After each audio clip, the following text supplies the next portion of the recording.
Hello, everybody, and welcome back to continuing coverage of the BC Men's Curling Championships on Curl BC TV. John Cullen with you once again, and I am joined by, once again, four-time BC Scotties champion, Melissa Saligo. And Melissa, this is, we're starting to get to some games of consequence here. This is the A final between the Islanders, Team Cseke, and Team Richard. And these are maybe two teams, Melissa, when the event started that we would not have necessarily expected to be in this A final. No, I think that's an absolute fair comment. Obviously, Tardy, number one coming in, we thought we would see them. The number one on the BC Tour was Robillard. So, you never know what's going to happen out there, right? Every game is of huge consequence, and every game brings you that much further towards to your ultimate goal. So good to see these two teams. I'm pretty excited about this game. Yeah, it's going to be a great game. Paul Cseke curling out of the Victoria Curling Club and Jeff Richard out of Kelowna. And it's really kind of a, sort of a mix match on both sides. We've got some players from the Lower Mainland, some players from the island, some players from the interior. And it's going to be a great game. And like we said, two teams that I think we maybe didn't expect to be here, but are showing that they're playing the best in the event, I would say. Particularly Czeke's team knocking off number one seed Tyler Tardy last night, beating Jim Cotter before that. They've looked really good so far.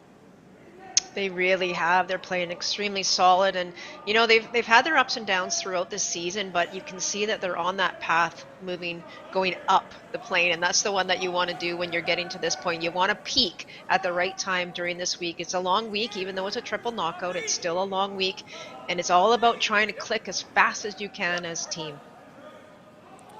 Yeah, certainly, no question about it. And so it's going to be, as we say, a great game. We'll meet the teams here as lead for Team Richard. Nick Meister gets ready to throw his rock. He's, of course, the lead. The second is Jared Colomea. Third is Jeff Richard, and skipping is Brent Pierce.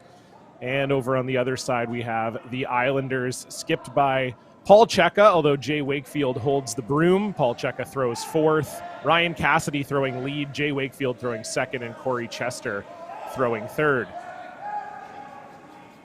And we're already getting into it here, Melissa, as Brent Pierce throws up the center guard and Ryan Cassidy comes around it. And now we have a freeze attempt here from Nick Meister.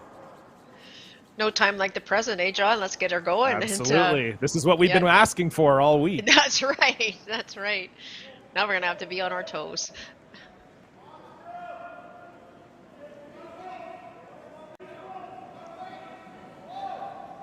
So by virtue of the draw to the button, we see that Team Cseke does have the hammer here in the first end. Yeah, we didn't see the whole practice, but Corey Chester put his right on the pin, so that's usually a good start when that happens, as Ryan Cassidy will spill his rock just out of the house. And Melissa, this is an interesting battle here, not only just because these are two teams that have players that I've played with in the past. Brent Pierce skipped me back when I was a young buck of about 24 years old, and then I've played with Paul Cseke and Jay Wakefield for about a decade, but also interesting in that both teams made mid-season skip switches. So originally the plan was for Jeff Richard to hold the broom and throw last, and at some point over the season, they decided to switch that up, and Jeff moved down to third, and Brent Pierce is now holding the broom and skipping. And a similar situation with the Islanders, as Paul Cseke was originally skipping and throwing last, and then same thing about 3 events into their season, decided to make the change and move Jay Wakefield to holding the broom. So it's sort of interesting. There are different reasons why teams do that, but it seems like for both of these teams, they've unlocked their best lineup. And such, it speaks to both of these teams and the fact that they put their egos aside and they're not worried about what position they're playing. They're trying to do what is best for the team. And kudos to both of these teams for doing exactly that. And sometimes it's not easy, right? It's not easy at this level, and it's not easy if you've been there before. But I think it's so great that these teams are working together within their own team to find the best lineup that they can bring to this championship.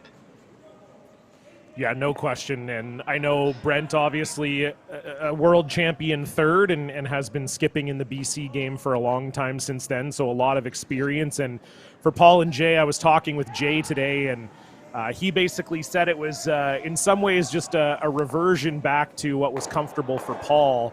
Back when we were our first provincial appearance back in 2010, it was myself and Paul and Jay and Derek Arrington, who would later go on to win a BC championship himself. We had this exact same lineup with Jay throwing second and skipping. And after Jay told me it was after the Kelowna event, they didn't have a great event there. They pardon me, sorry, Salmon Arm, I should say. After the Salmon Arm event, they didn't have a great event there. They missed the playoffs. And Paul sort of approached Jay and said, you know what, I think I maybe like a little bit of a different look. I like to sweep a bit, get myself into the game. And with you skipping and throwing second, that's worked for us in the past. Maybe we should try it. And that led to a semifinal finish in their next tournament in Maple Ridge. And then now they're 3-0 here at BC Provincials. So does seem to be the right move for them.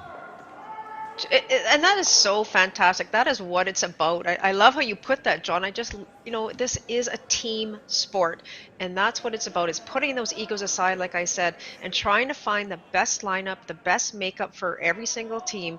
And that just allows you, if you do that, it allows you to bring your best forward. And then when you add that together, you get a phenomenal team, and team presence, team shot making, team everything. And I think that's terrific.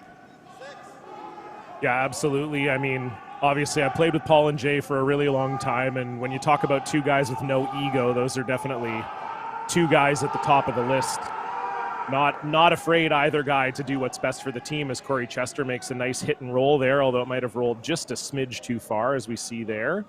Jeff Richard will have the opportunity to get at it. So, as we say, this is the A final. The winner of this game will move on to the Page 1-2 game, which is, of course, huge for these teams. You not only get into that game, but you also get a day off to reset and refocus. We'll take a look at how both of these teams got here. We see Jeff Richard throwing there. They've had a pretty comfortable path to the A final. They had a close game in their first one against Josh Kennelly, who coincidentally was eliminated this morning, but they beat Kennelly 8-6. And then they rattled off two blowout wins, beating Rob Nobert 7-1 and Sebastian Robillard 9-2. And Robillard, of course, the number 2 seed in the event, so a big win for them. And we'll see Corey Chester of the Islanders here about to throw. And they similarly have had a couple comfortable wins. They beat Mitchell Kapitko in their first game 10-3. Kapitko, coincidentally, the other team that got eliminated from contention this morning. Then they had a really tight game against 9-time BC champ Jim Cup, beating him 9-8. And then last night in the A semifinal, they beat Tyler Tardy 10-6. And has to be said, Melissa, I watched a lot of that game, and Tyler Tardy really kept his team in it. It was a phenomenal performance from the Islanders from top to bottom, and the Tardy rink really had to rely on Tyler making a few phenomenal shots just to keep them in it. So both of these teams playing super well leading into this A final, as you would expect, obviously, given the fact that they're the only two undefeated teams left in the event. Yeah, such great points, and that is exactly right. These, and that's what this event is about, especially when you're playing in a triple knockout. You want to get on some kind of roll, and if you're in this A final, you've obviously been playing well, you've been putting some things together, and you're getting on that path now that's kind of going up. So this is a really big game for both of these teams. Obviously, they're both in good positions. You'd love to win this, get that number 1 spot in the Page playoff, obviously. If you don't win it, you drop down to the B, and you've still got some chances. So, but you're going to want, both these teams are going to want this really, really bad. Yeah, anytime you can get into the playoffs is a good feeling, and making this A final is great for a couple reasons. Of course, obviously it gives you the first opportunity to get into that Page 1-2 game, but you also, by virtue of being in the A final, if you lose this game, you drop directly to the B final, and if you lose the B final, you drop directly to the C final. So you give yourself not only the first opportunity to get into the 1-2 game, but you give yourself 3 chances in a row to qualify for the playoffs. Exactly. So we'll get our first look at Paul Cseke here, as he is electing to ignore that rock in the outside 12-foot to try and draw around the center to get 2 points. And Melissa, this is a call I really like. You can tell that Cseke and his team are feeling pretty confident. Sometimes in the first end, you'd see a team say, you know what, let's just hit that outside one. Maybe we'll get the blank. but they're just going right for it here. I love this too. I really do. I agree with you, John. This is a huge opportunity now. I mean, we're down to skip stones, but that rock just on the edge of the 12, there's a great chance here for Paul, A, to get his draw weight, B, to see the line, and C, to build some confidence right in this very first end if he can make a good shot here. Yeah, the weight looks pretty close here. Corey Chester trying to get it to curl.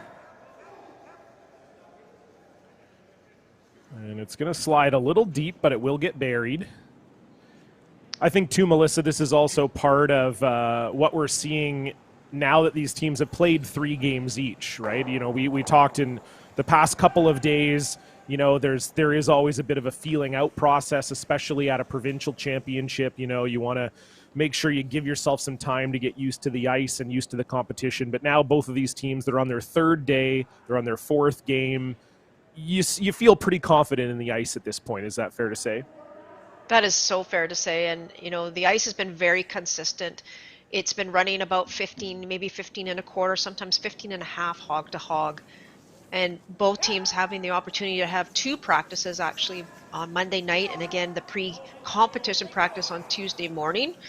So the faster, of course, and more confident you can become with the ice, the more you're going to have the ability to make those kinds of shots. So here we go. Final stone for Brent Pierce, trying to find his way down to the face of that rock that Paul Cseke just threw.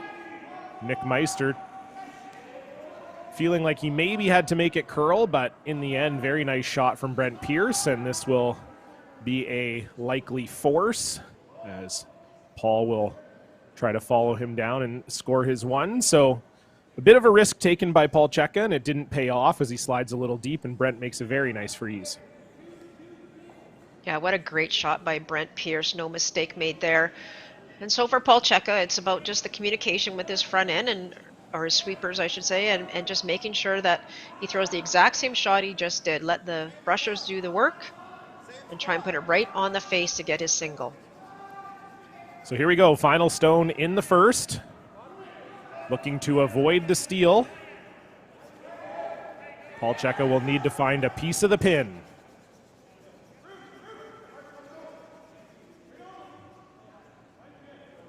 Great communication. You can hear the brushers letting Jay know what's happening here, and this looks really good. So no mistakes made from Paul Cseke there. They will put 1 on the board, but we'll get our first look at Team Richard with the hammer when we come back. You're watching the BC Men's Provincial Curling Championships live on Curl BC TV.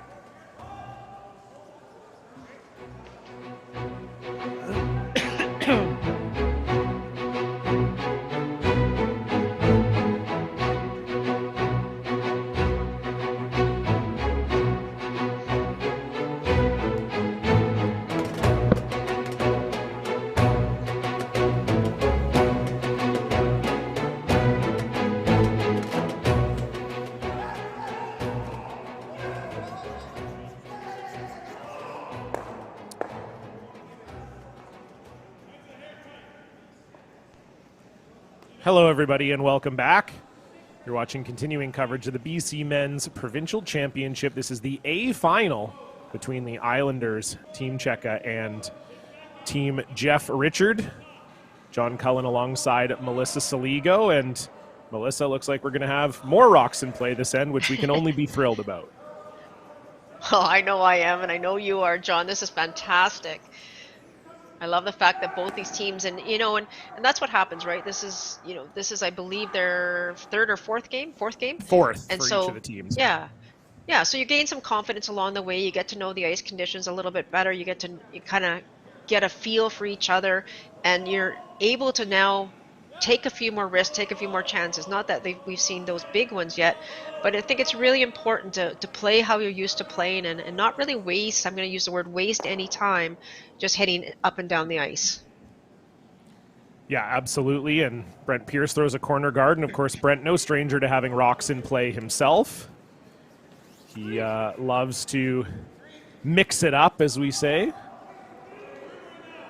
As we get a look at Ryan Cassidy, this is sort of his first foray back into competitive curling. He played a lot as a junior, was a BC junior champion back in 2013, but hasn't played too much in the men's game. But of course, Paul and Corey know him very well from the Victoria Club Super League, and so they brought him on to play lead. And from what I hear, he's been a great fit. He really has. He's fit in extremely well with the team and curling really well as well. You know, this team is under the leadership of Cody Hall, and their fifth player is Ty Russell, and Ty was able to play a few events actually for Team Cseke this year. So great combination, and this team is really clicking together.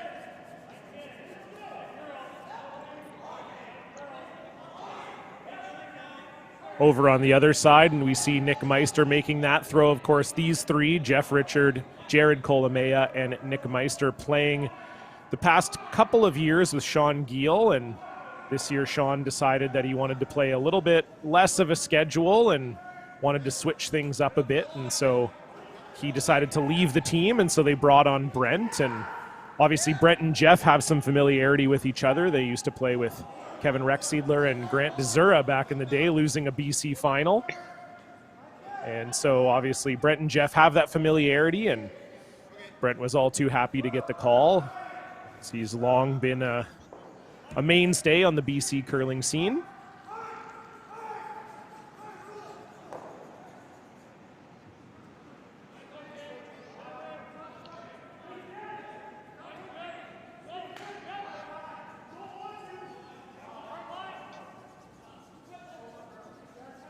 So we're seeing both teams trying to find a role behind this corner guard.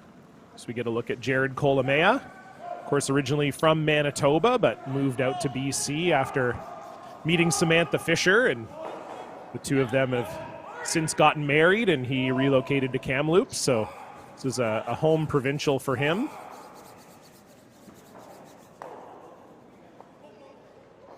It's a nice hit there from Jared. Couldn't get the roll, and this might give an opportunity for Team Cseke to do so. Yeah, both teams really trying to get that elusive roll right now. Either way, really.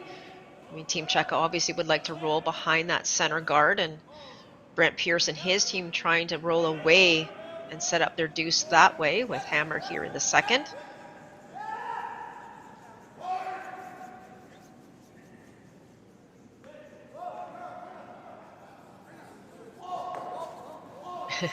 And that roll continuing to prove elusive. Looked like they were trying to maybe call a last-minute audible there to roll behind the corner guard, but wasn't enough. So for both of these teams, it's been a decent year. Mostly both teams sticking strictly to the BC Tour. For the Jeff Richard team, they made it to the semifinals here in Kamloops at the Crown of Curling back in October.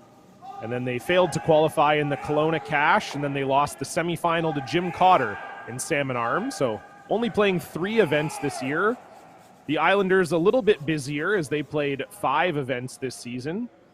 And they didn't qualify in their first 2 events of the year, but then they were semifinalists in Kelowna, losing the semifinal to Cameron DeYoung before failing to qualify in Salmon Arm, and that's when they made the switch to Jay Wakefield holding the broom, as I said earlier, and that led to some success in Maple Ridge as they made it all the way to the semifinal there before losing to Dean Jones. So decent years on tour for both of these teams.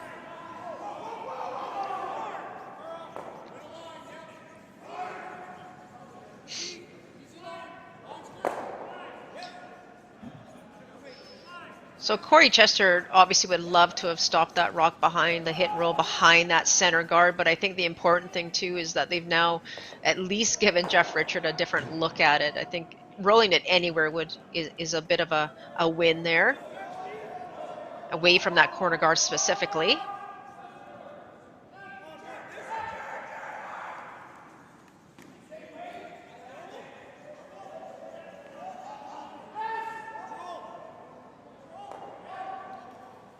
And again, just neither team able to find that roll. It's been about 6 rocks in a row here. And Melissa, you had mentioned to me that the rocks were touched up a little bit last night, and I wonder if that's maybe playing a little bit of a factor here, as it does look like the rocks are curling maybe a little bit more than they were yesterday.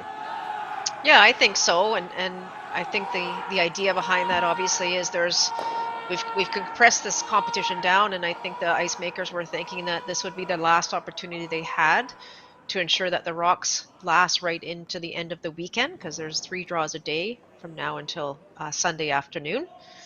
So you can see that maybe both teams just trying to get a feel for what the rocks are doing right now, just as we can see that they are curling a little bit more. Yeah, it was almost, I look like maybe Nostradamus there as I talk about the teams maybe struggling with the way the rocks might curl, and Corey Chester over curls on that hit and rolls out. So an opportunity here for Jeff Richard to get behind the center guard and maybe generate a deuce.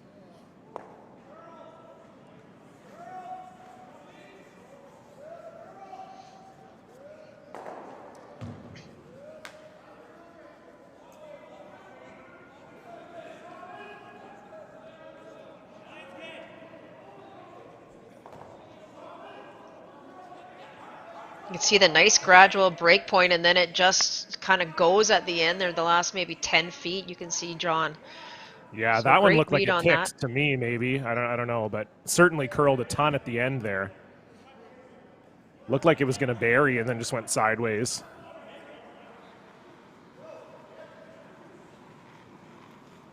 So Paul Cseke will have a decision here. He could just straight draw. He could try to pick it out. He could run the guard.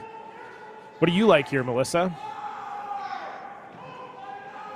Well, this surprises me a little. I think that he can see about half of that red stone without hammer here in the second end. I'm a little bit surprised that he's throwing this, but I actually kind of like it. Try and take that. Well, there's a good look at it. I don't know, John. You can see quite a bit of that red stone. Well, I think if you can get fully behind it, which Paul is probably imagining that he can, like I think if you can put this one almost covering the button, I don't know that you can get the red running back onto it. I think that's probably what they're thinking. Right, because there's a piece of it covered for sure, and it's interesting because I've watched Cseke quite a bit throughout the season, and they have tended to be a little bit more on the defensive side. So I really am enjoying the fact that they are trying to put rocks in play, trying to put pressure on their opposition. We know Brent Pierce loves to play with rocks in play all the time. So now he's got a competitor here in the Paul Cseke team. Yeah, just that one rolls a little too far, so Brent might have the opportunity to play like a backline hack weight hit to lie 2 here. That'll require a pretty precise touch, but if we know anything about Brent Pierce, he certainly has that. And yeah, you're right, Melissa. One thing that Paul told me this morning when I was talking to him, you had mentioned Ty Russell earlier, their 5th, and they actually brought him on the team not only to fill in for some events, but he's also sort of their quote-unquote head of analytics. So he's apparently has a very high level of education. He's a pretty smart guy from what I hear, and so he's apparently sort of taken charge of the analytics on the team. And I wonder if that's maybe going into some of their decision making. If you said that maybe they were playing a little defensive towards the start of the year, maybe there's some numbers they've looked at as a team and they've decided to maybe play a little more aggressive. Yeah, that's probably very true, and I think that's such a great addition, and someone that can give you that information sure helps you understand and know how to play these games. And I mean, I know it's only the second end, but enjoying how both of these teams are playing. And that's obviously selfish, John, because we had a couple of blank cans yesterday. Yeah, we just we love when things are happening. That's really what it's all about as a commentator. It's about us, absolutely. Always. So here we go. Brent Pierce electing to draw. His original call was to maybe try a backline hit so that he could lie 2 with the hammer, but decided against that. So it's going to be a mirror image of the first end here, trying to follow Paul Czeke's rock down. First stone here for Brent in the second.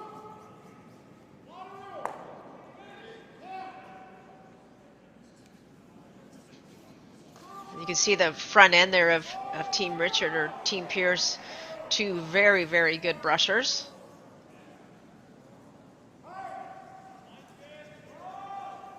This one waiting to take its break here. Nicholas Meister trying to help it over.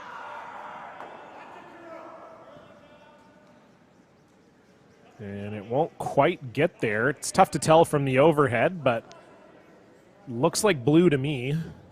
I think blue shot.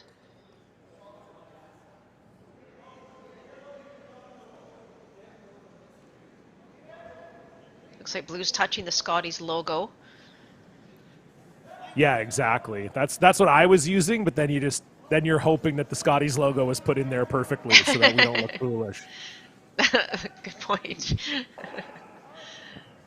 But it does look like it's in there pretty good. So, yeah, I based on the conversation there from between Paul and Jay, it seems like they're pretty confident their shot too.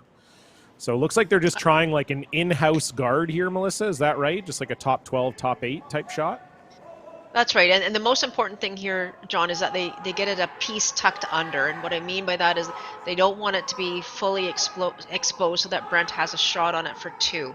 So if they get just a little piece of this rock by Paul Cseke just underneath the guard or just underneath that one that's top 12, then they should be safe and protect that one that is shot, we think is shot rock on the back button.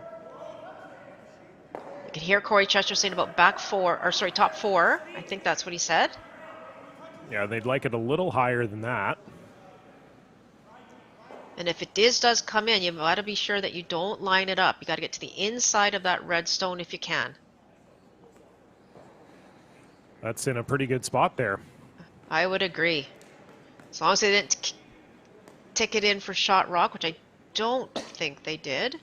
No, I don't think so. Great shot by Paul Cseke. Yeah, it's hard to say. Again, we're using the blue of the Scotties logo as our as our inspiration here, but if that Scotties logo holds up, it is shot stone for Paul Cseke, but Brent Pierce will have a chance to navigate this port, and he's just got to move that blue one an inch for 2. And like you said, Melissa, both Jared and Nick, excellent sweepers, so it'll be on them to get that part of the shot done. We'll see if Brent can do the first part. Final stone here in the second end, facing one Cseke counter. Brent Pierce looking for a tricky little draw for 2.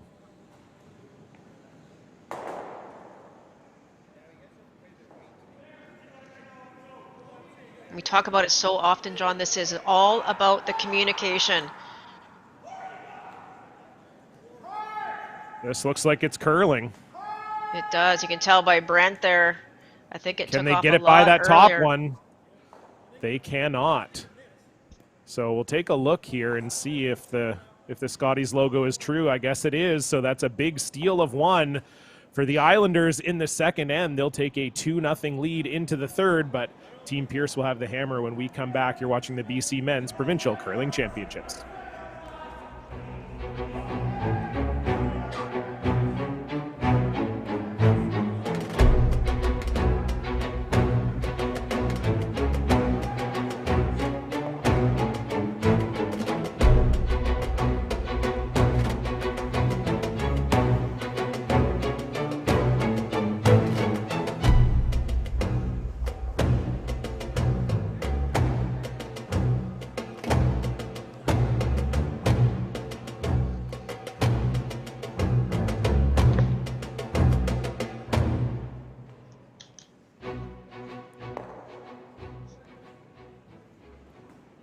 So welcome back, folks, to continuing coverage of the BC Men's Provincial Curling Championship live from Kamloops, British Columbia. John Cullen alongside Melissa Saligo. And Melissa, that second end, a big steal for Team Cseke.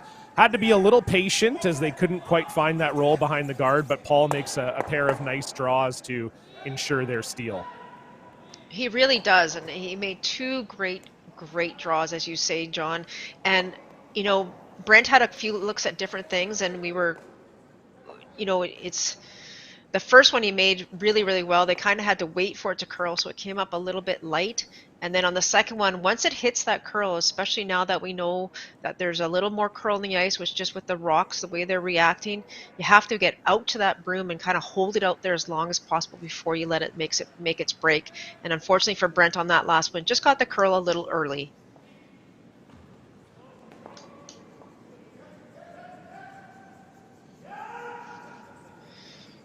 So with a 2-0 lead, the Islanders put their first one in the house, and Brent Pierce once again throwing up a corner guard, and I think we'll see Ryan Cassidy looking to cap this one.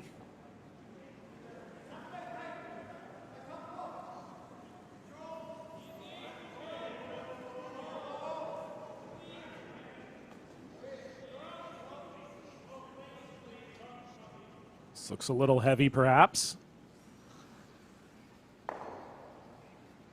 Just trying to get it to the center line if they can. That's a great shot there by Ryan. Yeah, when you're up 2, that's not a bad spot for that one, that's for sure. You know Brent's probably going to throw another corner guard, which he is, and so you'll have the opportunity to cap it with Jay's first on the next.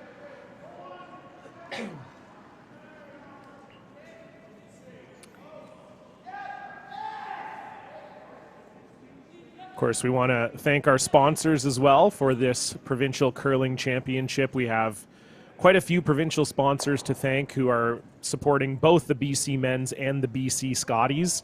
Of course, we want to thank Kruger Products, the makers of Scotties Tissue, Best Western, Bel Air Direct Insurance, AMJ Campbell Moving, Great Western Brewing, Connect Hearing, and Jet Ice. Those are your presenting provincial sponsors. And as I said previously, Melissa, those are quite a few of those names are companies that have been sponsoring these provincial events for a number of years now, and it's great to see them continuing their support of our wonderful game. Is it ever? We are so grateful and so lucky to have such wonderful sponsors. So another heavy one here. Yeah, a little bit of a mistake there for sure by Jay Wakefield. He wanted that rock out front. He does not want to give Brent Pierce this opportunity now for this hit and roll. And the thing is, if he would have put that out front, if you look at where those guards are of Nick Meister's, they actually didn't curl enough, and it was a really tight on the forefoot, so it would have been difficult to come around them anyways. But by slipping into the rings here, it does give Jared an opportunity now to play the hit and roll behind one of those corner guards.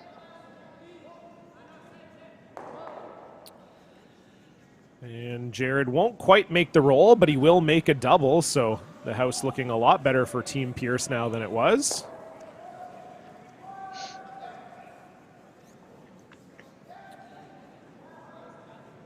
So I guess with a 2-0 lead here, Melissa, that's why you'd be chasing after this one in the 12-foot?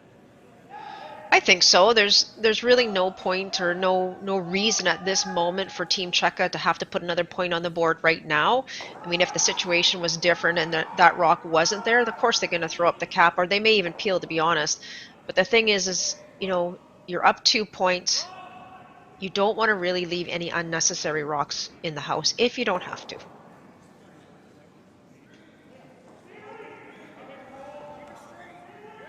So you can see Brent there. Sorry, go ahead, Melissa. I was just going to say, you know, Brent's he's identifying 2 things, right? You went to work to try and put up those corner guards. Do you try and come around them? But I kind of agree with him. Those rocks that are sitting on the button back 4, not in a great position. Yes, they're a little bit behind the tee line, but they're not in a great position. And if they ever were Cseke able to cap it, you'd be in a heap of trouble. So just trying to move them, maybe get both of them out of there. Yeah, it was a bit of a half miss from Jay Wakefield. I'm sure he would have loved to kind of stay in the wings there and keep their blue rocks separated. This now will obviously it allows a chance for Jared Colomea to get rid of both of them. Also gave him a chance to potentially roll. He didn't quite make it, but now it sort of puts the pressure on Corey Chester. If he doesn't make the roll, then Team Pierce will be able to make it, and now all of a sudden a 2's on the board. So those are the things we talk about when you get into A finals and you get into games being played at this top level. Sometimes you can really only expect half misses from your opponents, and that's what we saw there from Jay. And so Corey will make the roll, but he rolls a little bit far, and it's another opening here for Jeff Richard to come around this corner. Definitely. And, you know, people look at that on Corey's last one, that it's just an open hit. Well, it's not just an open hit. You really wanted to nose hit that one. You don't want to roll where Corey did behind that guard, behind the tee line even, which is a kind of a double whammy, in all honesty, right? You want to kind of make your opposition have to throw a more difficult shot. And so now Jeff has the great opportunity here to get behind that corner guard and corner freeze. It might be a titch heavy here. Yeah, but we're seeing both teams come up a little heavy here, Melissa. So maybe that's maybe the ice a little quicker today than it has been. But we've seen Paul Cseke be a little bit heavy on a couple draws, and we've certainly seen both Ryan Cassidy and Jay Wakefield be a little heavy here. So we'll keep monitoring that. But an opportunity here for Corey Chester to hit this and lie two. That's the beauty about this ice. You see that rock was absolutely fully covered behind that long corner guard, but because of the way the ice is curling right now, you can get by that guard by a foot or so, and it'll still curl enough to do what it needs to do. So trying to get this by the guard, though. I think it was just a little light, John. Yeah, looked quite a bit light for sure. Did Corey Chester there, so Cassidy and Cseke unable to hold it, and now the door is really open here for Team Richard. And unfortunate, too, because, you know, Jeff missed his first one, really. You know, that's a 1 out of 4. So if you're Team Cseke, the Islanders, you want to certainly try to capitalize on that. Yeah, so great chance here for Jeff now to split the rings. And they are picking this up right away for line. These are those opportunities. We talked about this yesterday, John, that when you have a door open, you want to make sure you go through it. You don't want to miss your very few opportunities that you will be given. So a huge brush from Meister and Kolomea, but it won't get it there. So it still leaves Team Richard only sitting the 1. Jeff seems like he's just saying to his sweepers that he thought he might have pointed it a little bit. And of course, as we know, Melissa, when the ice is curling like this, if you get your rock started a little bit when you let it go, it not only will curl more, but it will take quite a bit of the weight off. Yeah, that's a great point. And both teams being very aware of that. Obviously, all teams were notified that the rocks were, you know, touched up last night. So now that when you come out, when you're playing today, you have to ensure, pardon me, that you're throwing out to the broom and ensure it goes straight as long as possible before that break point. Because once it hits the break point, John, it's really hard to manage the stone. And if you're sweeping before that, then it makes it that even much more difficult. So here we go. First stone for Paul Cseke without hammer, looking to get rid of the shot stone and lie 2. Would love to hit and roll towards the center line.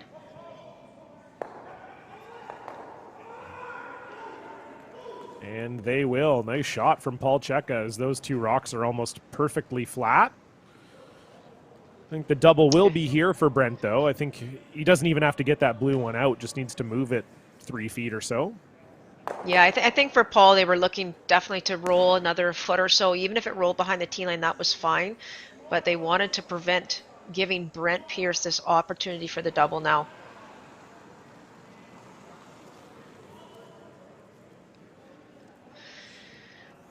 So as we said, Brent Pierce, former world champion back in the year 2000, playing third for Greg McCauley. And he's been back to the Brier a couple times since then. Certainly a veteran of the game. Yeah, what a great shot maker Brent Pierce is. I expect him to make this.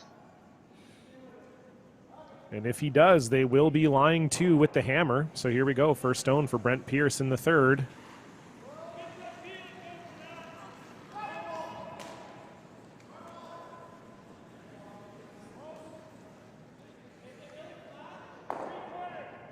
And that rolls the other way. So Wow. he ends up rolling behind the center guard a little bit. I think it's still accessible for Paul Cseke, but you can see Brent Brent's seems a little face. Confused about how much that curled. He didn't throw it light. As someone who played with Brent before, I can tell you, Melissa, I've seen that face a few times. Yeah, it looked to me that he might not have fully got out to the broom. Looked to me like he slid down center a little bit, so maybe it curled more than they thought, but to me it also looked like he maybe didn't fully get out to the broom. We'll see what Cseke decides here. So one of the important things here, John, is as Cseke is discussing this shot, you can try and play. I mean, the way the ice is curling right now, you could hit that one that's back button out of the rings and kind of roll, but you would be setting up, just by virtue of where your shot rock would end up, you're going to be setting yourself up for a pretty straightforward double. And I think that's what Paul's looking at. The other option, of course, is just to play the freeze, which I think they are doing. This is actually it does bring 3 potentially into play, but I think this is a better call than just simply hitting that stone and setting yourself up for a double. Well, it's that risk versus reward we were talking about. I think if Paul makes this shot perfectly, it's probably a steal. So that's also likely running through his mind. But we'll see if he can make it here. Final stone for Paul Cseke without hammer here in the third. Needs to get down to the red rock. Just back button.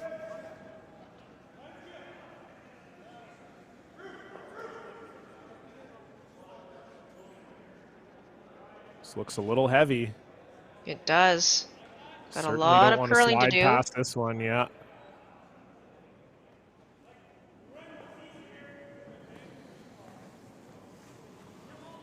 So I think it's ended the threat for 3, but not a super difficult shot for 2 here for Brent Pierce, as Paul Cseke comes just a little heavy on that one. I would agree, and that curls another 3 inches, and it's absolutely perfect. So great shot there. That, as you said, it takes away any chance of a 3, which is, I guess, job number 1. Job number 2 now, this is a pretty much just a straightforward tap back for Brent Pierce to get his deuce on the board.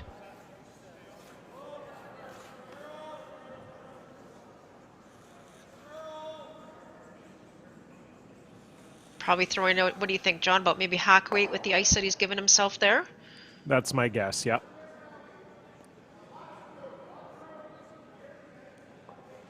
Final stone, third end. Brent Pierce on the hunt for 2.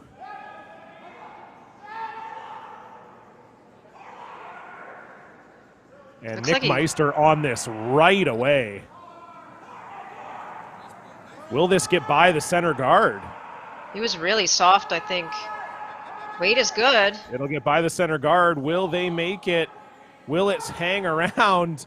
It will. My goodness, what a shot sweep from Nick Meister. Absolutely. Brent Pierce maybe lets it go a little bit soft, but Nick Meister holds it there for him, and we'll put 2 on the board. This game is all tied up as we head to the 4th end.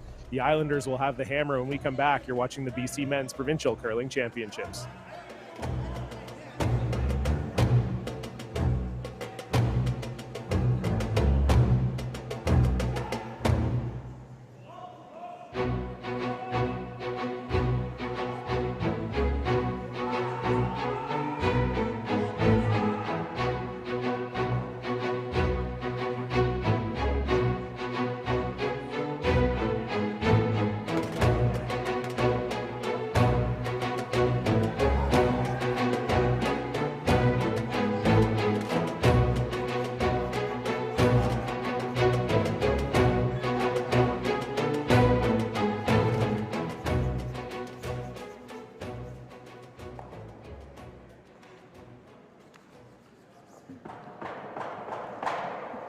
Hello, folks, and welcome back to the BC Men's Provincial Curling Championship as we get a nice serenade from someone who was banging their broom repeatedly on the sideboards there as we come back. They're just so excited for the 4th end of this game we're watching, Melissa. John Cullen alongside Melissa Saligo here as we're watching the A final between Team Richard and Team Cseke. And Melissa, we saw in the end of the third there, Brent maybe a little soft on his first one and then maybe a little bit soft again on his second one, but Nick Meister able to hold it, and they get a big 2 in the third. And that was a huge 2 right out of Brent's hand. Nick was on it, and I think Brent's going to say thank you, Nick, for that one, obviously. And, Paul Cseke just coming off about a couple inches too heavy on his last shot that gave Brent that opportunity. So what a great shot by Brent. They get their 2 on the board. That's all that matters. No one's going to go back and look at the technical side of things. No, of course. Yeah, absolutely. and I think you're exactly right. You just, like we always say, there's no pictures on the scoreboard. You put the 2 up. That's all that matters. And you know, I played lead for a long time, and Nick has pretty much been a career lead himself. And honestly, those are the kind of shots as a lead you love. You feel like, okay, I was a big reason why we made that shot. That feels pretty good. And you know, Nick would just expect that that's his job, and he did his job, and Brent did his job, and you put 2 on the board. That's why there's 4 players on a team.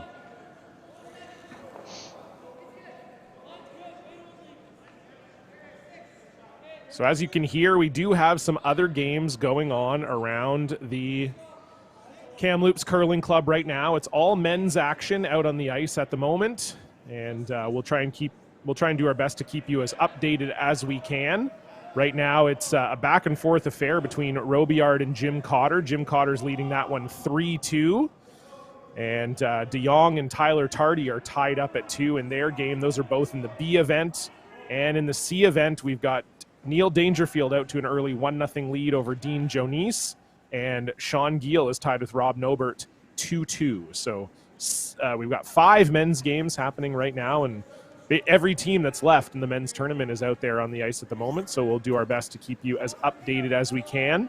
And speaking of the BC Scotties that are running at the same time, we won't see the ladies back out until tonight, but big news from this morning, it was Kayla McMillan defeating Marianne Arsenault 6-5 in the women's A final. So Kayla McMillan securing the first berth in that Page playoff 1-2 game. So she will not only already be qualified for the playoffs, but will have Hammer all the way through the rest of the event. So huge win for Kayla McMillan today. And we watched them yesterday, Melissa, and they were playing very well. They really were, and I watched a bit of that game this morning on YouTube, and it was a back and forth battle for sure. And congratulations, Team McMillan, getting that first spot, and that puts Team Arsenault into the B event. But I do believe that they dropped to a qualifier, so they will wait for the winner of the next draw before them. Yeah, that's exactly right. They drop down to the B. They'll play the winner of Diane Gushalak and Corinne Brown, who will do battle tonight. And of course, speaking of the YouTube streams, if you want to watch any of these games, all of the games are being streamed on the Curl BC YouTube page. Of course, we only have one game with commentary and camera angles. That's the one you're watching right now. But we do have an iPad at the back of every sheet. So if there are games that you want to watch that is not this one, feel free to check out Curl BC TV on YouTube. So we've got a little bit of a back and forth affair here, Melissa, in the fourth end. It does look like the Islanders are sitting 1 here, but Team Pierce, Team Richard, I don't know what we're calling them. We'll just go back and forth for fun. They've got their 2 rocks in the house in a really good position right now. They sure do, and you know, it's all about for Team, I'll call them Team Richard because that's what's on my screen now. It's about them trying now to force Team Cseke to a single here in the fourth.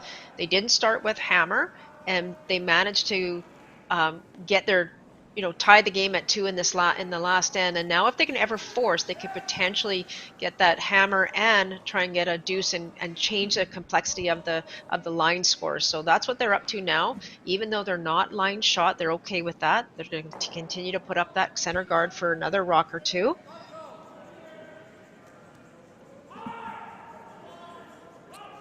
Yeah, we can see Paul Cseke having a think here.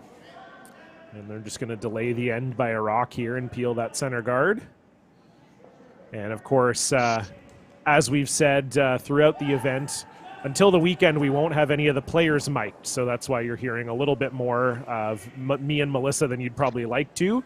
But we're just we're doing our best using our expertise to imagine what the players are talking about when they're having strategy discussions.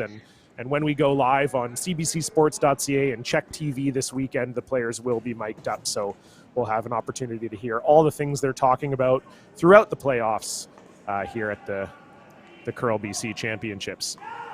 So Jeff Richard just going to put this center guard back after Jay Wakefield made no mistake on his peel.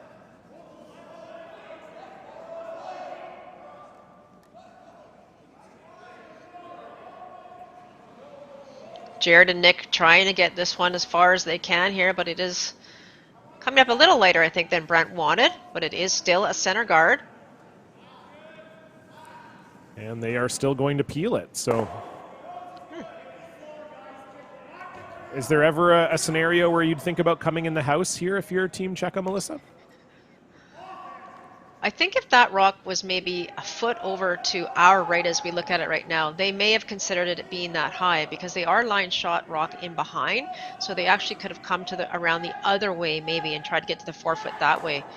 But right now they're not loving the scenario. They don't like those two rocks sitting up front there, and I think that's what they're trying to do here is just keep it open. But as Jeff moves into the house here, you know that Team Pierre or Team Richard is going to make a move here shortly. And that's the problem with removing that rock, John, is that you've now given the opportunity over to your opposition to make the first move in the rings. Yeah, exactly. I kind of thought that the Team Richard rock was maybe a little high, so that was maybe what I was thinking, that maybe you'd come in the house. I mean, certainly, you're never in huge trouble when you're peeling, but I thought maybe they might have taken a chance to get into the house. But as we said earlier, the red rocks are in a pretty good position, so maybe you don't mind them moving the positions first and hoping that maybe they don't put the angles in exactly the way you'd like.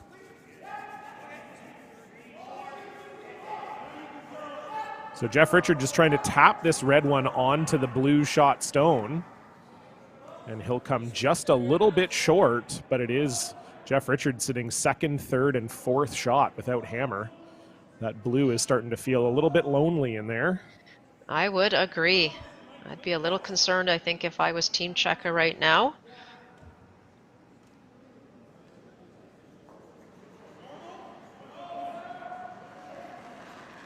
I think Jay is looking at potentially doubling off the one that's sitting in the top 12.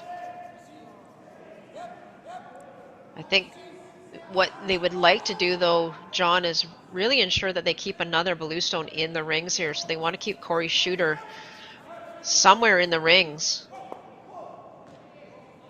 Yeah, that's certainly the key. And you also want to try to not lose your shot zone.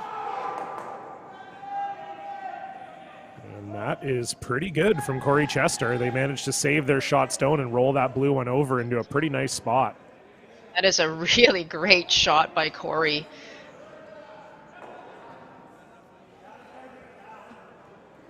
Yeah, one thing that we're seeing out of this Cseke team is they're not overthrowing their hits. They like to play that nice sort of control weight, and we see that from Corey there. Didn't throw you're throwing ostensibly a double, but doesn't throw a huge heater, just throws enough to move the rock out into the 12-foot and save the shooter, like you said, and ends up being a really good shot for the Islanders. You could tell what a good shot it was, actually, because of all the discussion that has to go on now between Brent and Jeff. They're trying to figure out how to minimize the damage here that, and I say that in the way that they've left that second blue stone, that Cseke stone, so they don't want to give up a multiple point end here if they can help it. Yeah, absolutely. As a player, that's always something you loved to see, where you make a shot and then the other team goes into the tank and has to discuss for 2 minutes. You always feel pretty good then. You go, okay, yeah. I did good. You get a little extra time to pat yourself on the back.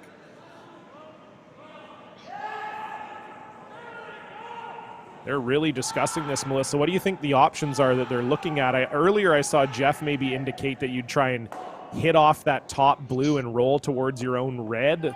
I don't know. Now they're kind of talking about maybe drawing. What do you see here? Well, I don't think the angles are great for Team Richard right now on that blue on red, but you can, yeah, exactly that. You can get rid of that one that's top 12, roll your shooter over towards the other side. That is definitely an option. It exposes the red one top 8, and it exposes shot rock a little bit. The other option, which I don't mind at all that Jeff looked at, is simply coming around. The problem with that is if you don't put it in a perfect spot, you're going to give Cseke an opportunity here to score at least 2 if they can get another hit and roll. We're down to skip stones here, I think. We're on... Yeah, skip stones. This Brent's first? Brent's first, yep. So trying to figure out a way not to give up 2 here, but definitely not to give up more than 2. I think I almost like the draw better myself, but they're going to look at the hit and roll. Yeah, but like you say, Yeah, the problem with the draw is it does invite quite a bit more risk. If you don't get the draw in the right spot, then that does open the door for a 3. Whereas I think if you're committing to getting rid of one blue stone here, you're probably limiting the damage. Now, where he's putting the broom, I'm wondering if they've even elected now to throw a high hard one here and maybe try and get everything going. I'm thinking, I'm not sure if that's what they looked at. Yeah, that's kind of almost what they were looking. Yeah, I Yeah, mean, the way it Jeff is is. sweeping here, it does look That's like they're right. just going to try and throw a triple here.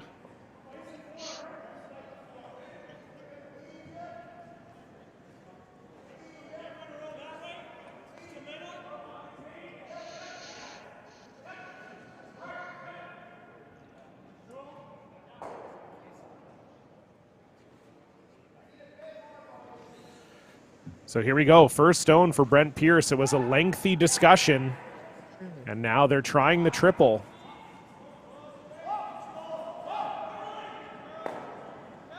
And they will not find it. So again, we see Brent Pierce coming tight. And only gets rid of one stone. And so now it's up to Team Cseke to decide how best to manufacture a 2 here. I like their initial thought there, John, by throwing the draw, staying away from hitting that red stone. Obviously, there's another red stone sitting third shot over on our just outside our screen there. So I think for Team Czech, it's important to lie 2 after this stone here by Paul. Either, I like where they said back 4, so there's no double opportunity that way. If you put it top 4, there is a chance for maybe an easier double. You could put it half around. But I like this call. I like the back 4, just by even biting back for a second shot. Yeah, I like it too. Absolutely. I think it's the right spot for it. And I think, not to be controversial, but this has been Paul's money draw so far this game. He's slid to the back 4 on every draw he's thrown. So if he can kind of dial into that weight again, that would be actually the perfect spot for it this time around. So here we go. First stone for Paul Cseke. Already lying 1 and looking to put a second one in there with hammer.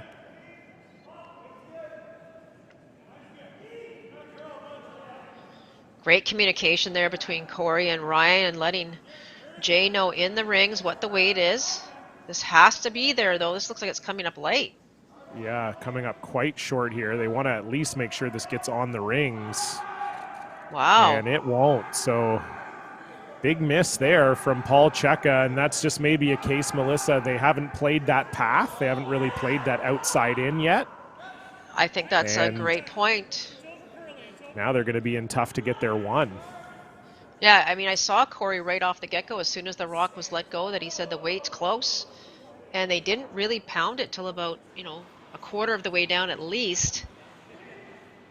And unfortunately for Paul, comes up short. So great opportunity here now for Jeff Richards / Brent Pierce to lie 3 with this nose hit. Yeah, lie 3 and having a couple of them buried too. So this is, certainly a big opportunity here for Team Richard.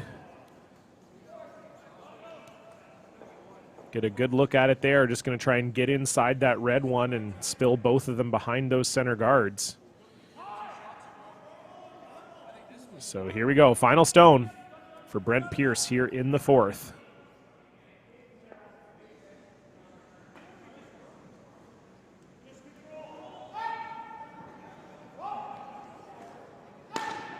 And Nick Meister on it right away again. They like this one a little bit better. Nice shot. And Brent Pierce makes no mistake. That is absolutely perfect. What a fantastic shot. They hit that rock in the exact perfect spot. Yeah, I was concerned too because he had called him on right away, and I thought maybe he had got it going a little bit, but what a wonderful shot by Brent Pierce.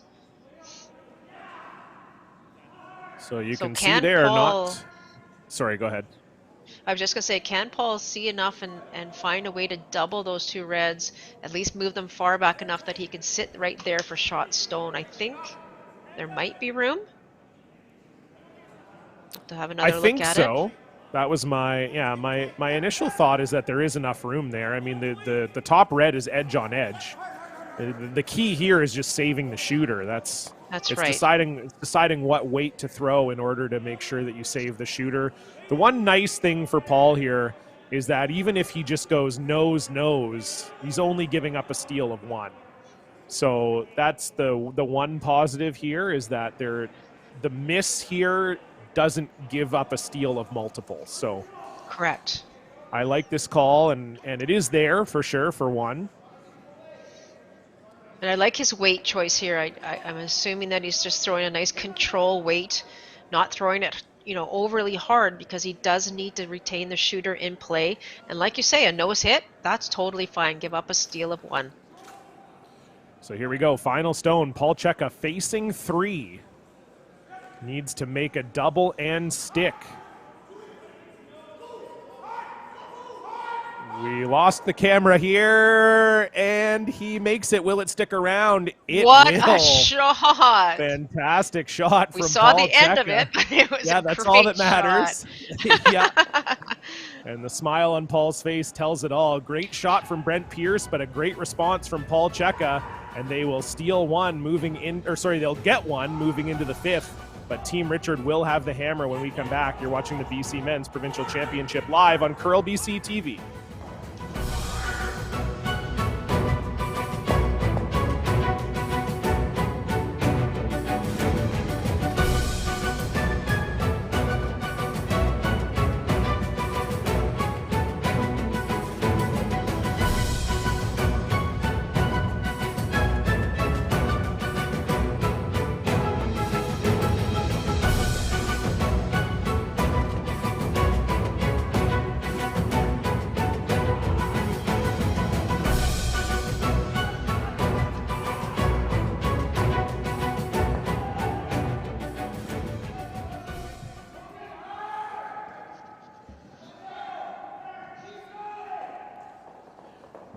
Hello, folks, and welcome back. Continuing coverage of the BC Men's Provincial Curling Championship. This is the A final between the Islanders, Team Paul Cseke, and Team Jeff Richard of the Royal City Curling Club.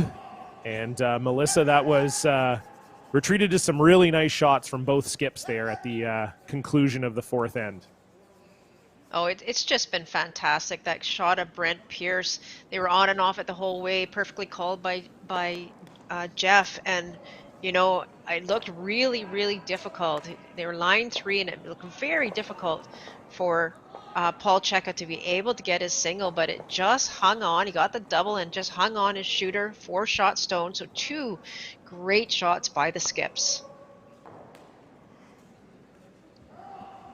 That's why they pay them the big bucks. That's what they always that's what they would always tell me as I was paying them the big bucks. So, 2 great shots from both Brent and Paul. And once again, we're seeing more rocks in play here as both of these teams not shy on being aggressive. And Melissa, is there sort of, I want to go back to the 4th end a little bit. Obviously, Team Cseke on Paul's first looking very good for a 2, maybe even a potential 3.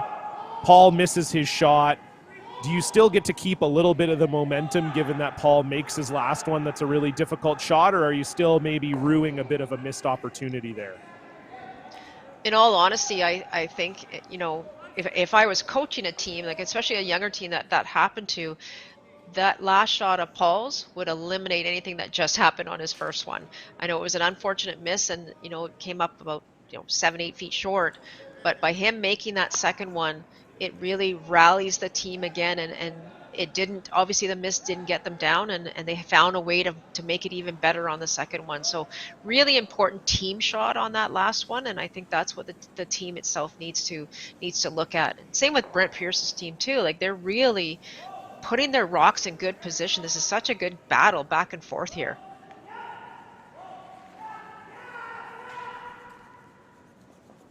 So Ryan Cassidy getting, oh, sorry, it's Jay. I thought it was still Ryan. I thought Ryan was going to get an opportunity to throw a double here. I was getting excited on his behalf.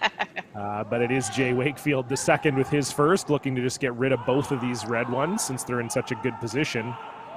This has to curl, though.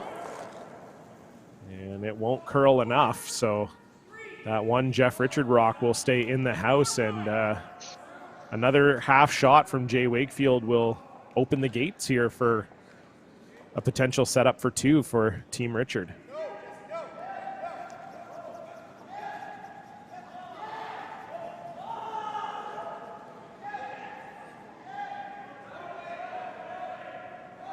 So we see Jared Colomea with the patented Manitoba tuck delivery. As I said earlier, originally from Winnipeg. Had a lot of success on tour playing with William Lyburn back in the day. They were one of the top teams in Manitoba before he moved out to BC, and he's been very competitive on the provincial stage since then. And unfortunately, he will slide just a little deep here, so Team Cseke will have a decision here. They could just straight freeze this, and that is indeed what they're doing.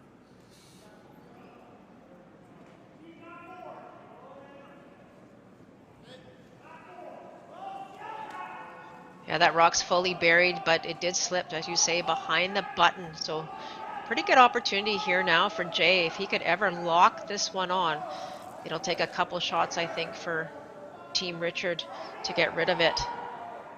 Sweeper's on this right away, though, trying to drag it.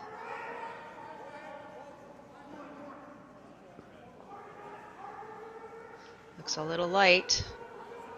Yeah, you got to get this at least second shot if you can. And I don't think they did. No, that's a miss. Definitely a big miss there for Jay. There's a good look at it. Yeah, the pro side there is likely to be heavy and just tap that red one back a little bit, as it's now an opportunity for Team Richard not only to lie 3, but to lie 2 of those 3 completely dead buried now behind 2 guards. So yeah, big opportunity here. Yeah, exactly, John. And with that bluestone of Czeke's, it curled almost the whole way as well, so it's not like you can use it to bump much. Oh, another great shot there by really good Team shot Richard. from Jared. Yeah. So now it's cleanup time for Corey Chester, and need to be doing some damage control as Jared Colomea puts that in pretty much a perfect spot. So Corey Chester's going to have to do the conga here and see if he can get rid of this line of rocks.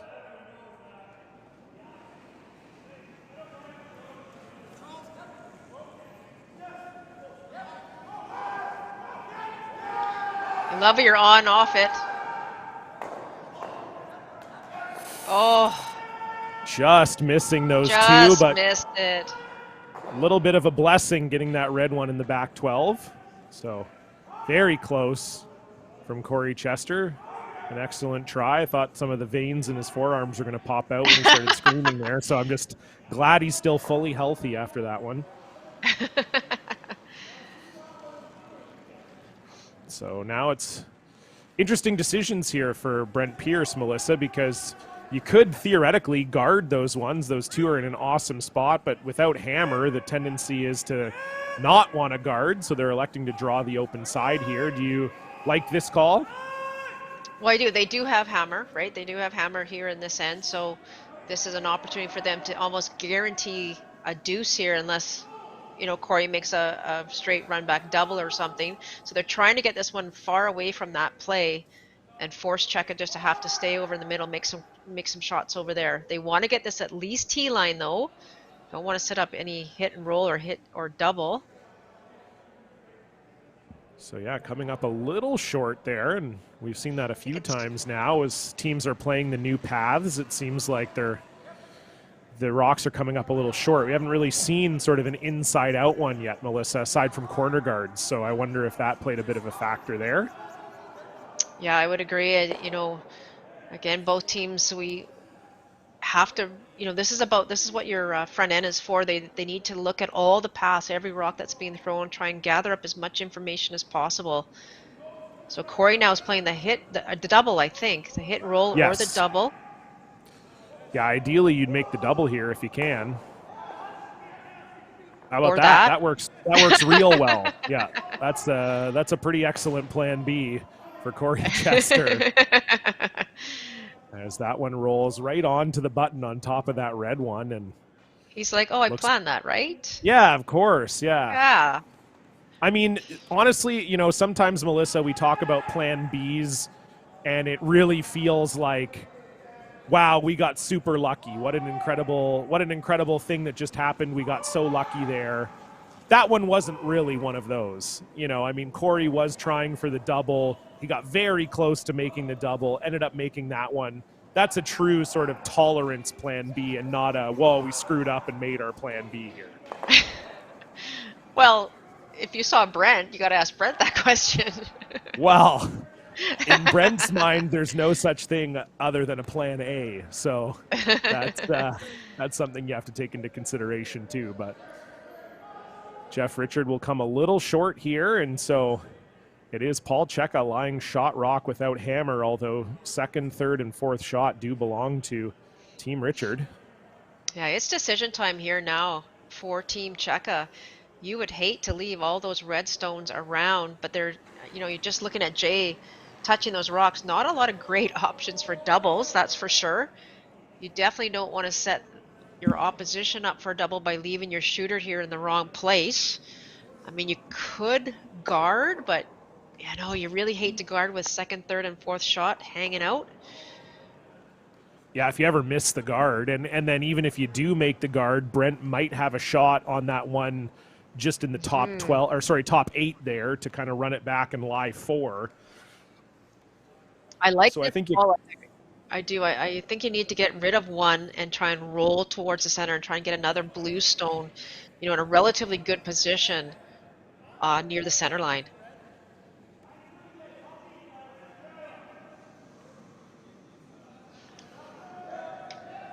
So here we go, Paul Cseke looking for a little hit and roll here.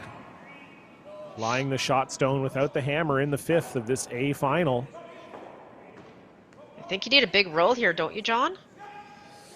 I think you'd love to roll here, absolutely, yep. There you go. You want to And sit how about there, that? Though? What a shot. Extremely good shot from Paul Cseke. I don't know if that makes it so that Brent has a double here or not, but certainly if you're going to roll somewhere, that's a pretty darn good spot to put it. Now lying 2 without hammer here is the Islanders. What a tremendous shot by Paul. My goodness. I don't think. Yeah, getting I'm a not look at it sure. there. I don't think they have anything here. My worry was that they could run, or not worry, but I just thought they could maybe run that red in and spill both those blues. But you get that look there, you run the red in, the blue that's on the button is jamming that red one all day. Exactly. So yeah, just a perfect spot from Paul Cseke. What a fantastic shot. So for Brent Pierce here, what he's going to do is he's going to try and throw enough weight to red onto blue, but most importantly, roll his shooter to the wing that it outcounts that blue, and you never know if it's going to come into play, but he's got to jiggle things around in this 4-foot area. There's really no room right now for Team Richard to score, so trying to move 3 stones, maybe even 4 if they obviously might catch that red one at the back, as you mentioned earlier. But I think they're only throwing about a control weight here, just by the looks of where the broom is. Yeah, I think they're just going to channel some late 90s Will Smith and try to get jiggy with it here. Just see if they can move these rocks around a little bit. So here we go. Big shot for Brent Pierce, his first in the 5th. Czeke's got 2 sunken stones. Can Brent unearth them here?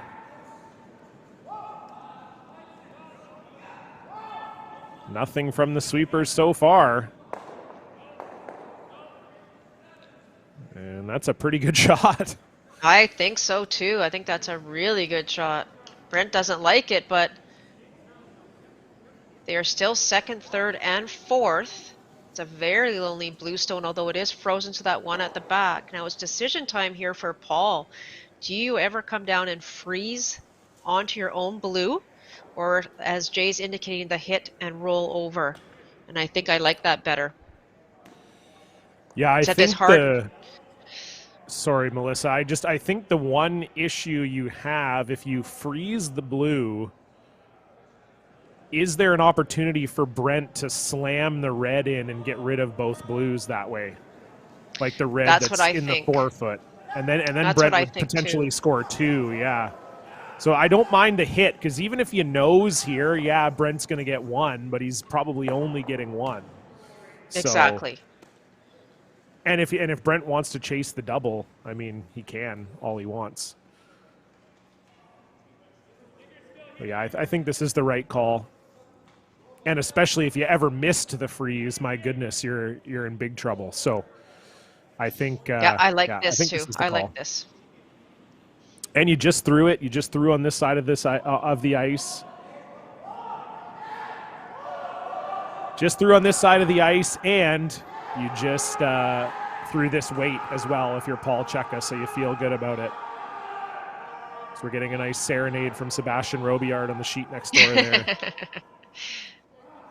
So here we go. Final stone, Paul Cseke, lying 1 and looking to put the screws to Team Richard here. Just throwing bumper.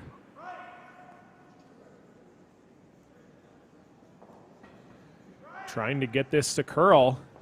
Can they bring it over? And they can. What a shot from Paul Cseke. What a shot. Another beautiful hit and roll. Fantastic Paul weight. Cseke, terrific shot. Great shot from Paul. Great line call from Jay. And now Brent is just left to throw his hands up in the air. He's not even sure what to do here. Pretty much the only shot he has is to either slash or angle in off of this red one and try and get rid of, I think only one of the blues goes, to be fully honest with you. Maybe you get lucky and you hit it right in the sweet spot where you get 1, but I think this is just a shot to try and cut Cseke down to a steal of 1. I think so as well.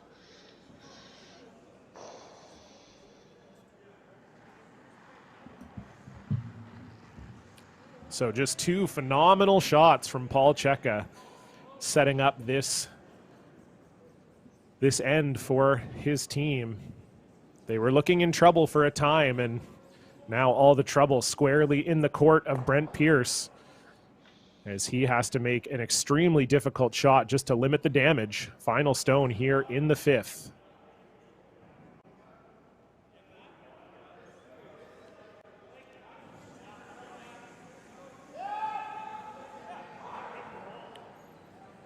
Nick Meister on it right away, and Brent already conceding it.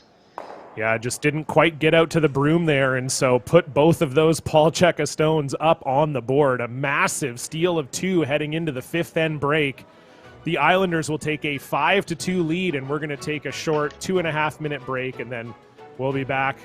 Heading into the 6th end, you're watching the BC Men's Curling Provincial Championships live from Kamloops, BC. We'll be right back.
Sorry, I just didn't see the chat.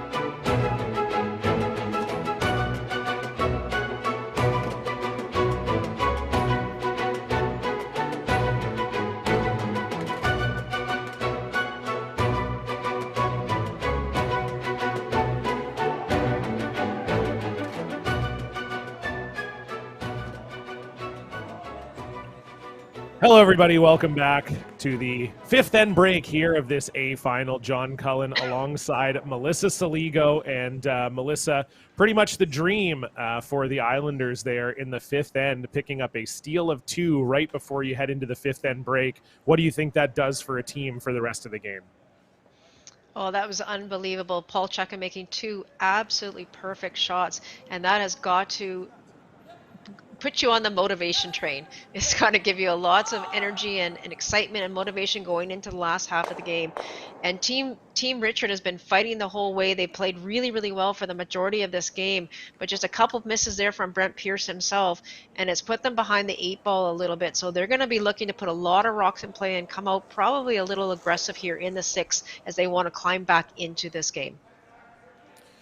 Absolutely. I think we've seen this. We've had a few fifth end breaks where one team is jumped out to a decent lead, but as we've seen throughout this championship, 3 points, especially with the 5 rock rule, not the massive gap that maybe it used to be. And I think if you're Team Cseke, that's probably something you're considering as well, knowing that there's still lots of time for Team Richard to come back here. For sure. And so they're going to likely place their first rock, if not 2, into the rings. And Team Richard's going to stay with the same game plan. Every single time that they have had hammer, they have put a guard up. And they haven't been able to manufacture the 2 that they've been looking for, but you know that they're going to pull out a lot of the stops in this particular end.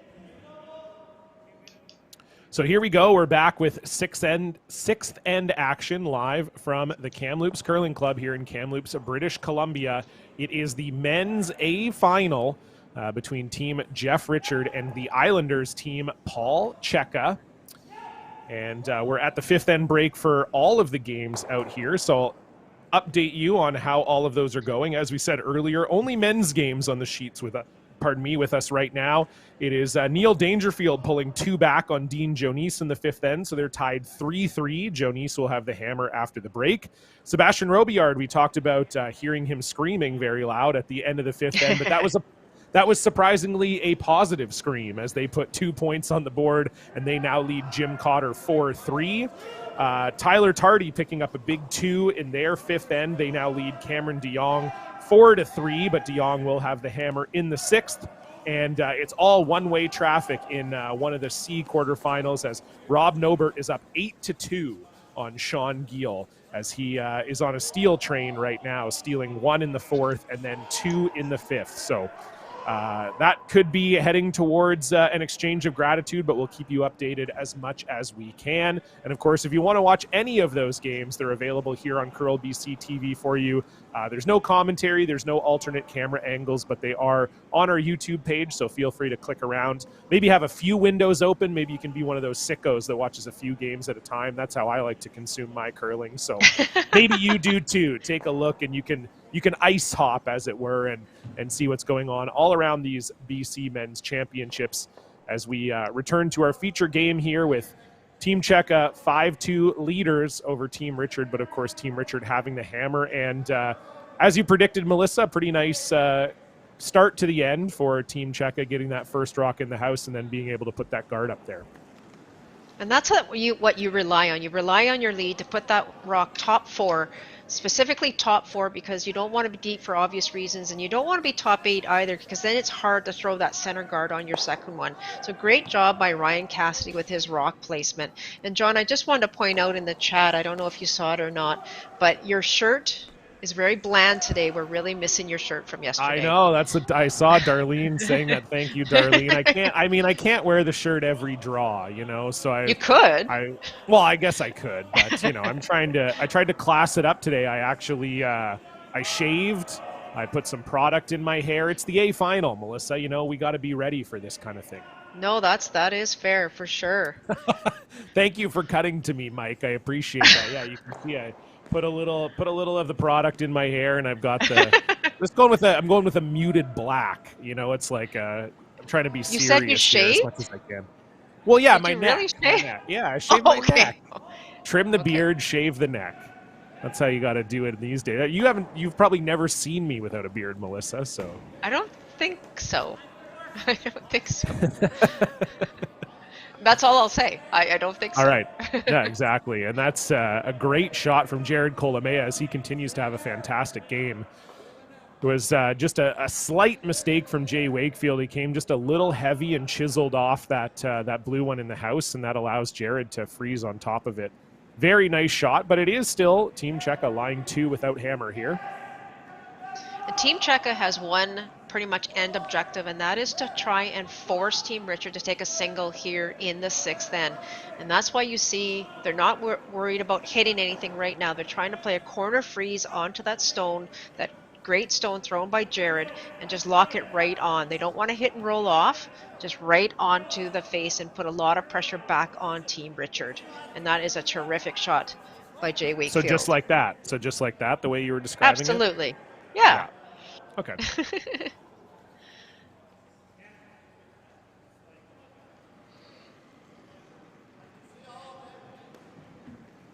And it's hard, you know, you make a perfect one for Jared, you make a perfect one on your first, and now you're being forced to make the exact same shot here on your second. I believe he's playing that again.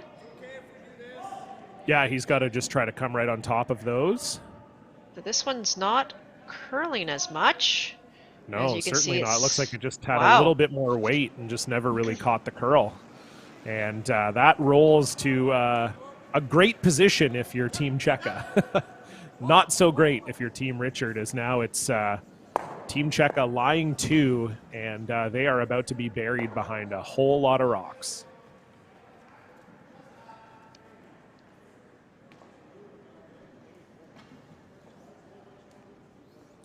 So Corey Chester just looking to put up a high guard here and protect that positive situation in the house. Team Richard will now be looking at trying to find a way to clean this mess up, I would think.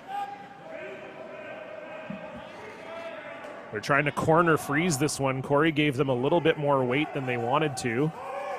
And I don't know if they were successful. Yeah, okay, not bad. Not bad, so not bad. Good audible from Jay Wakefield there. They would have ideally liked that rock about 6 feet above where those guards are that you're looking at right now. So Corey coming a little heavy, and they're managing to sort out the angle okay. And as you said, Melissa, now it's discussion on how best to try to clean up this mess if you're Jeff Richard. Yeah, right now you have very few options. You have no access to the forefoot. You have no access to the button. So for Jeff, I think he needs to get at least these 2 going in the middle. I don't know if he's going to run that blue and back. There's only one lonely red stone surrounded by blue on the forefoot right now.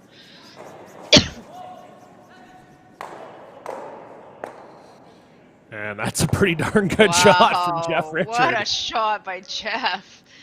Runs that in and gets his own rock corner frozen for shot. Fantastic run from Jeff Richard. And so now it's up to Corey Chester to see if he can put another one on that pile.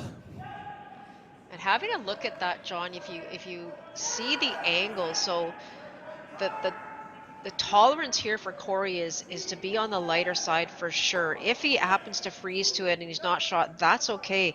Because right now there's a stagger right out in front of those guards, or those rocks, pardon me.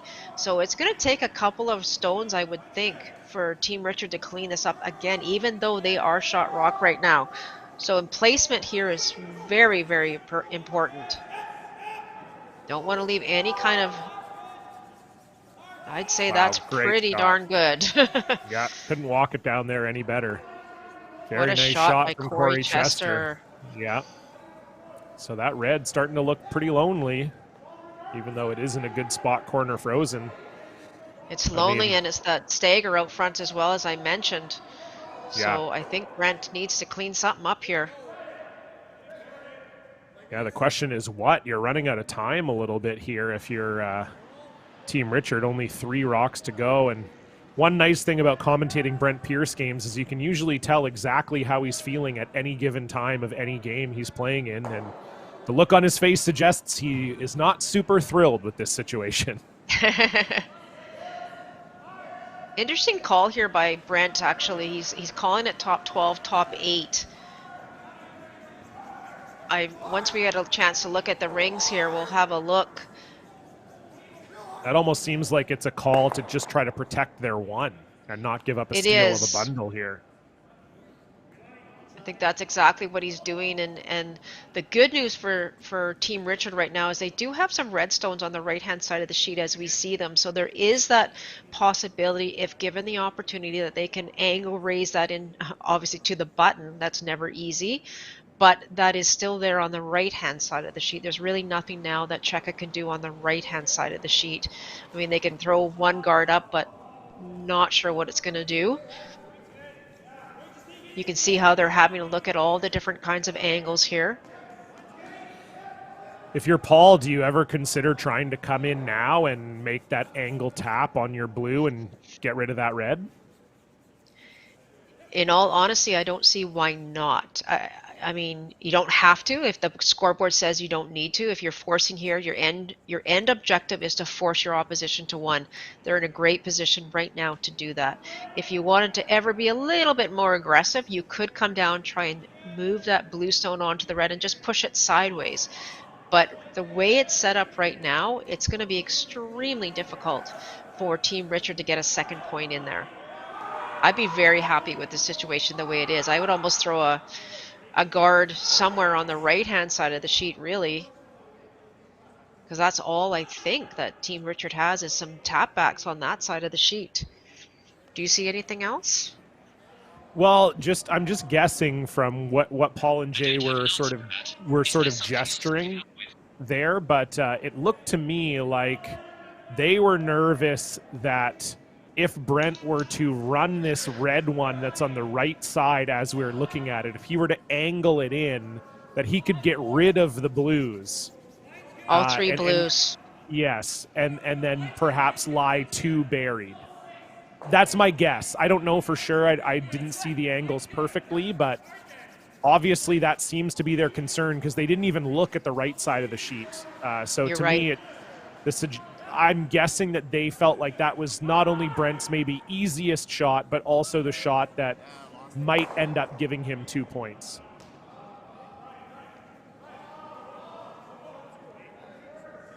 This is a little bit heavy. I don't know that does anything. I don't think it does do anything except maybe take away the shot you were just referring to. Whether that shot was there, it's maybe possibly could have been there. I can't imagine it's still there, to be honest. Well, and if you ever run that in, yeah, exactly. If you ever run that in and you screw it up, you potentially leave Cseke sitting an absolute bundle. So yeah, if I was Brent Pierce, I wouldn't be looking at as we look at the right-hand side of the sheet at all right now. I would be staying far, far away from that and just trying to figure out if I can get another one in, biting the button here somehow.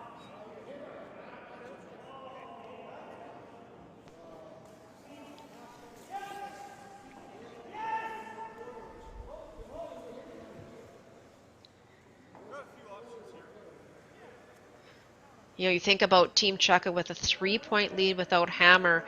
It's we'll call a small victory for them if they give up one, if they give up two even. And even, you know, not so bad if they gave up three, which obviously they don't want to.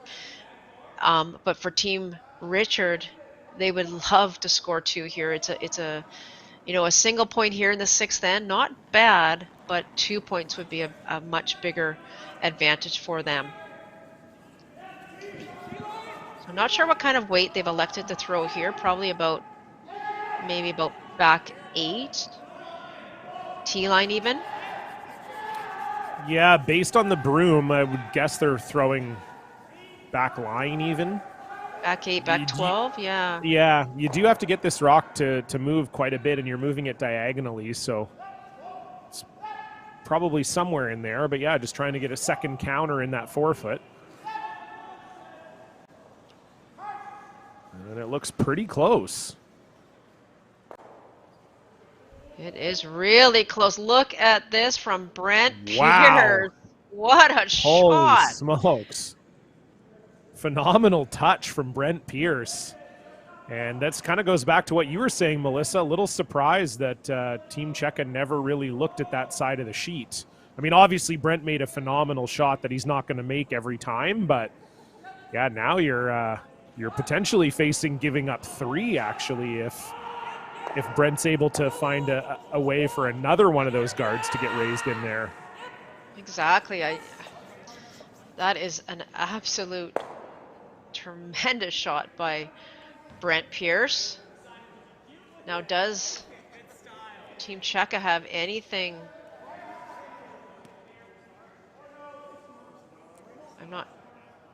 Looks like they think if they run this onto the top blue, they get rid of potentially both of the reds, is my guess. Oh You boy. run red onto blue and try to spill both the reds.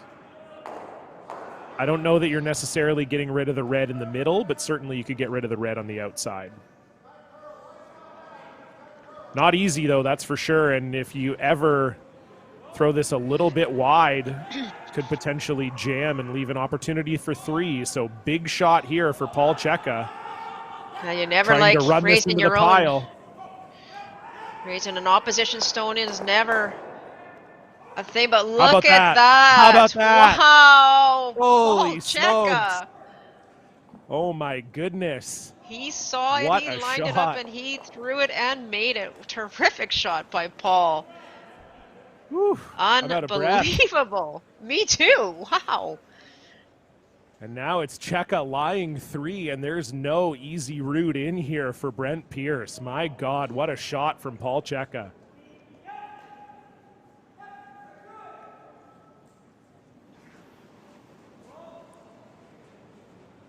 It looks like from that angle there might be a hole that he can get through, Melissa, but I think they're just debating if they do get through the hole, do they need to maybe roll in a little bit in order to get shot?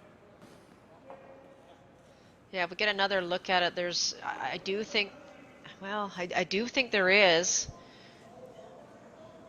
We'll see it from the throwing in here in a minute to have a good look at. There it is. So Yeah, there's definitely a hole. I think it's just There's whether or definitely a not hole. whether they need to roll to get shot or not, I think is what they were discussing. Like, I don't know if you can just nose this and get shot. yeah, if we get a chance to look at the overhead again, we'll be able to let you know. And I think that's what Brent and Jeff were kind of eyeing up here. Do they have to roll ever so slightly?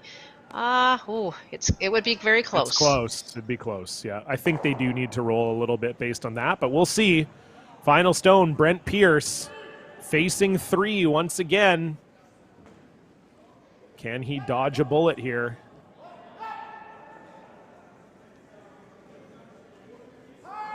He's got to get through this hole. He's got to get through the hole. And he will not. Rubs off of that red, and it's 2 for sure. I think it's 3. That is 3. Yep, and that is game. Wow. Unbelievable. 8-2 for the Islanders, and they're going to be the first team into the playoffs. What a phenomenal game from the team from the Victoria Curling Club. They will move on to the 1-2 page playoff this weekend. Team Richard will drop down to the B final, and we'll be back with an interview with the winning skip, Paul Czeke, right after this.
Well, Melissa, here we are. We're back, and I don't think we expected the A final to be over so early, but a phenomenal shot from Paul Cseke on his last one there in the sixth end leads to a steal of 3, and the Islanders are the first team into the Page playoff.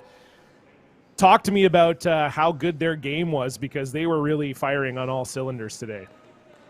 My goodness, what a tremendous game by Team Czech. I think we maybe saw a half shot by them the entire game, and then maybe a 3 out of 4 for Paul on his last one there. Just an incredible display out there.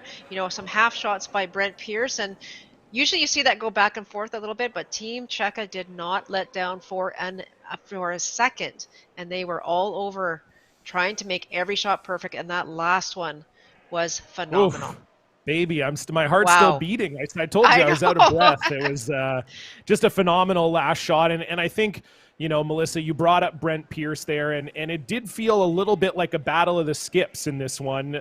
We talk about Paul's last one in the sixth, but he also made a couple absolute pistols in the fifth to secure the steal there. And Brent was maybe just a little bit on the wrong side of the inch today. Is that fair to say that the difference did seem to end up coming down to the play between the two skips?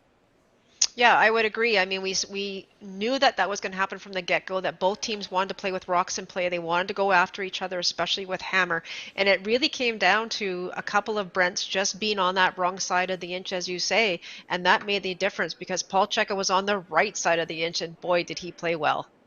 Yeah, speaking of Paul Czech, we've got him here live from the Kamloops Curling Club. Paulie, what's up, man?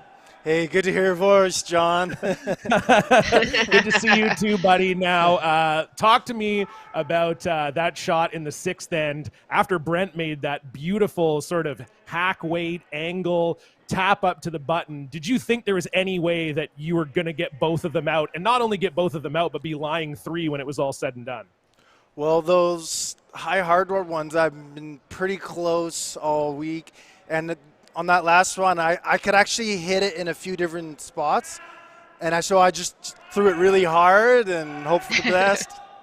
Yeah, I know sometimes it's tough to recover after the other skip makes such a great shot, but you certainly made it the best. Melissa, you have a question for Paul? Paul, congratulations on that win. What a great performance by you Thanks. and your team. I mean, I think it's an obvious question. How are you feeling, and what's giving you guys so much confidence in this event so far? Well, feeling amazing, not just because we won that game, but look where we are, in the middle of what's going on. I'm just so grateful to be here playing the game I love with my best friends, and we have such a support system behind us. My family, hi Hugo, hi West. I miss you guys. Anyways, we're feeling great. Oh, wow. I hear the music going on. I feel like that's cutting me off. No, it's not. It's not cutting you off. We're Okay. just I'm feeling really great, and I'm just I got my temperature taken in -20 outside by a volunteer. How could I not be feeling amazing? There's so many people here making this happen. Yeah, no, Right on, you Paul. guys have been playing fantastic. We'll let you go in a sec, Paul. Just one more quick thought. You're now into the 1-2 Page playoff game. You guys now have a day off. What are you guys going to do over the next 36 hours to get yourself ready for the playoffs? Well, after each game, we decide the player of the game, and we decide the shot of the game. And then after that, we reset. We do the same thing every night, and then we'll regroup tomorrow. Wonderful. Well, Paul, my vote for player of the game and shot of the game is you. So congratulations. You had a fantastic game. Guys. Great shots in the 5th and 6th to seal it. That's Paul Cseke from the Islanders. They are moving on to the Page 1-2 playoff game. Congratulations to them. Melissa and I will be back tonight with coverage of the men's B semifinals. So be sure to join us here on Curl BC TV. For Melissa Saligo, I'm John Cullen. Thanks for tuning in. We'll see you tonight. Bye.